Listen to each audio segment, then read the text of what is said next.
There's no denying Konami's impact on the arcade scene all throughout the late 80s and 90s. Some of my favorite memories come to be tagging along with my colleagues for a day out at the mall. Playing through the likes of some of our favorites, you would discover new allies by linking up with random locals, roaming the showroom in efforts to take down the dreaded Foot Clan. Although the likelihood of discovering specific gems, like Konami's Haunted Castle, was easier said than done, it wasn't the only arcade Castlevania that starred our favorite band of merry men, the Belmonts. Nintendo too had a stake in the game, and they looked to drive that sucker deep into the heart of the beast, giving us a taste of their new home entertainment experience, now front and center in the middle of the arcade scene. A joint adventure of sorts, now taking place across Nintendo's new Versus System hardware. Nintendo was making power moves here on North American soil with their new line of arcade cabinets. These babies essentially doubled as a glorified demo unit, showcasing many of their upcoming NES releases. These new line of cabinets came with an interchangeable card slot, allowing coin-operated arcade owners the luxury of swapping out their game boards. This was a sigh of relief for arcade owners who would be forced to rake out more dough for the latest cabinet, alleviating a great deal of overhead while additionally securing more eyes on the product. Growing up with two parents that struggled at times to keep the lights on, I can't help but feel this was a game changer for many small mom-and-pop establishments. As I briefly mentioned, Nintendo's Versus system was primarily based upon its home hardware counterparts, that being the family computer in Japan and the NES here stateside, as many local retailers were still reluctant to go down this rabbit hole again after the crash of '83. Nintendo needed to find a way to put some feelers out prior to the launch of their Nintendo Entertainment System. By middle of '84, the Versus system became readily available here in the US, offering a showcase of current and upcoming releases for their home entertainment system.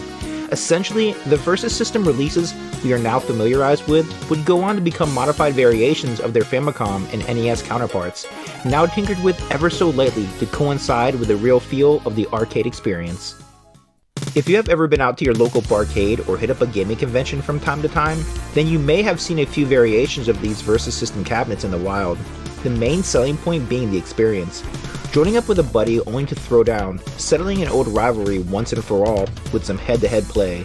Here's the funny thing though, although this Versus series was marketed towards the two-player experience, the NES didn't really have a vast assortment of couch co-op games.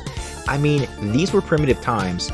Now, to be fair, there were a few exceptions that had this feel to it, but a large majority of these multiplayer experiences were regulated to alternative play.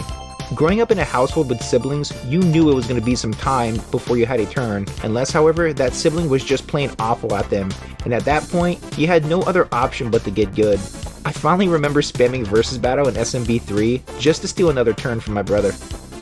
Nevertheless, when it comes to the Versus series variety, the list was quite large as it began to take off here stateside, and by late '87, we would eventually see the release of Versus Castlevania popping up in local arcades. As we know from the experience today, there ain't no Robin to Simon Belmont's Batman. This was a solo adventure from here on out, and with that being known, Nintendo would now put a different spin on the Versus terminology. This time around, it was simply you against the clock on a one-way race through the dreaded Castle Dracula. The story of Versus Castlevania doesn't unfold to new adventures with our buddy Simon Belmont, but merely a twist on how we went about them. It is what it is, 8-bit Castlevania 1. It's the little tiny things though throughout you pick up on that slowly makes this loop a battle against your own instincts. Our story opens in age-old fashion, making your way back into familiar territories, yet you quickly discover that the overall presentation looks a bit more vibrant in color contrast. Looking at both releases side by side, it's quite apparent, as my eyes now gravitate more so towards the Versus color palette, and I must say, this looks fantastic.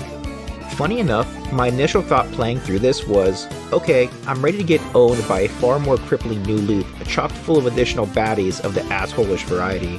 What you get in return is a far more fragile Simon Belmont, and holy shit, this guy is a glass house. Dude is brittle AF, and if you think you're a real wizard at this, then you best not miss.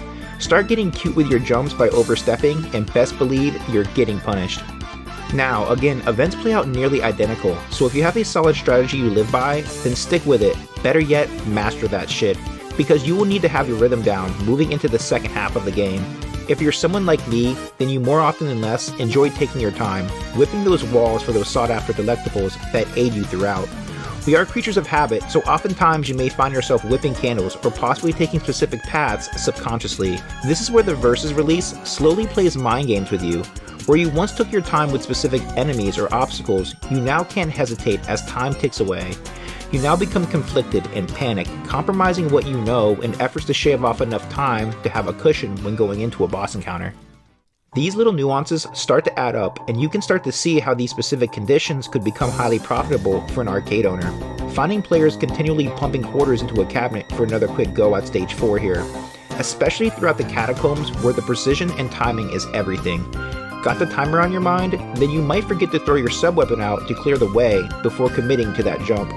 Where the original Castlevania gave you roughly 300 seconds to finish up a stage, here that's nearly cut in half with 170 seconds on the timer. With what we know now, you're probably asking yourself, who's this catered towards then? This isn't exactly challenging in the way something like the Lost Levels goes about things, remixing the level layouts, enemies, and obstacles.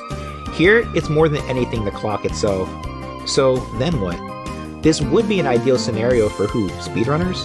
Well, from what I've seen, many speedrunners utilize key moments or glitches to find loopholes in their best efforts to shave off time. This may also come by making direct contact with enemies to create that same incentive. The increased damage dealt in vs. Castlevania would be devastating, rendering many of the best strats out there useless. The penalty would far outweigh the reward. It might be why I don't see too many veteran runs at this game. But hey, everyone's got their own fetish, I guess. As you make your way towards the climax of this rat race, fatigue will indeed kick in as you're rewarded less and less of these bonus points. By the end of each stage block, extra lives become few and far in between. The plus to this is that if we were indeed teleported back to the arcade, then you could technically purchase more continues. But man, persistence is indeed pricey, and players were only allowed limited time too before you were hit with a hard reset. Now, many factors would play into this, as arcade owners could alter these settings via adjusting the dip switches on the PCB board. But luckily today, you can just play the Arcade Archives collection and hand old Drac here a classic Belmont thrashing by simply adjusting these variables to your liking. Now, to be fair, the second half of the game wasn't nearly as bad as I expected. The version I'm playing here is the Arcade Archives, granting you additional time towards the later half of the game, along with difficulty settings you can adjust on the fly. There's also a couple additional modes of play worth mentioning, including a high score mode that allows you to compete against players around the world in a versus-inspired score-based run, along with a variation to this formula in Caravan mode that finds a 5-minute countdown looming over you. Versus Castlevania was a fun little oddity that is well worth a revisit. The game has its flaws, losing a great deal of its balance that the NES original executed so well. However, in the grand scheme of things, this was strategically done in efforts for you the player to open up the piggy bank once more for another race against the clock. I can't help but to feel that if Nintendo went with the Play Choice 10 approach here, it would have allowed players to not only get a taste of the original product now coming to market, yet also allow consumers to shuffle through a wide variety of games to further pique players' interests. On the flip side here, I will give them credit. Versus Castlevania tried something unique, raising the difficulty of the original for a unique challenge that managed to give players a taste of that old school time attack arcade feel. Personally, this is an entry that is fun to just fool around with and should be celebrated for its historical value. The Versus series solidified a time in history that not only allowed Nintendo a means to plant their footing in the US market, but ultimately allowed the industry to prosper collectively going forward. Without the Versus system of releases, who's to say what the landscape would have looked like moving forward? I will absolutely make a return to the Versus system line in due time. There's plenty of releases that are well worth taking a look at. This entry, however, officially closes out the Classic Series retrospective for now, bringing things full circle where the franchise's 8-bit origins began.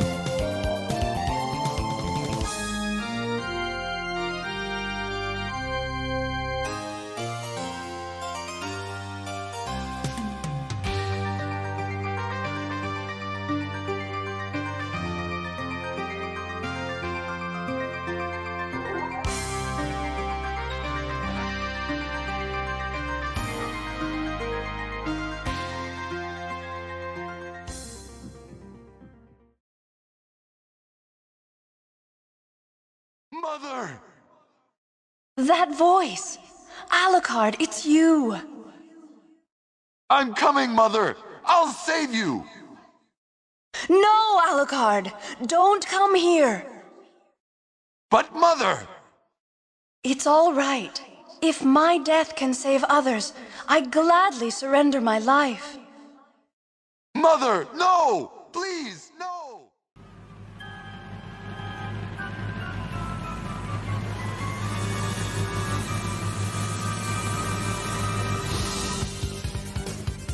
We now must move forward as we have some unfinished business to attend to.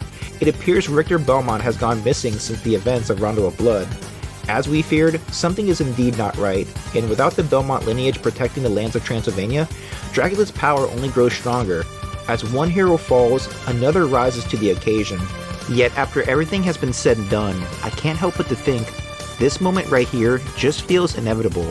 For decades, vampire hunters have protected these very lands, yet ironically, that blood shed circulates through the very essence of Alucard himself. We now usher in a new era of Castlevania, rewriting history in an attempt to end the endless war between humans and vampires.